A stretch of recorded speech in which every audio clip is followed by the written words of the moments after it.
माझ्याकडे एक मुलगा यायचा, बागलामुखी किंवा आहे बगलामुखी. असं त्या साईडचा होता तो. त्याला त्यांच्या शाखेतलीच मुलगी करायची होती.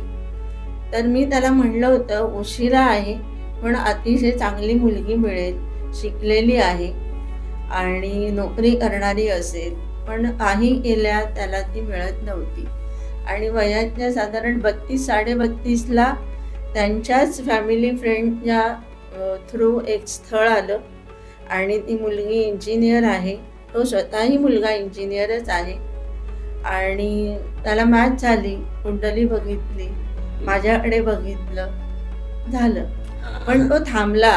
पण त्यांनी म्हणजे त्यातनं मला काय आवडलं की त्यांनी कुठली गडबड नाही केली, विश्वास ठेवला.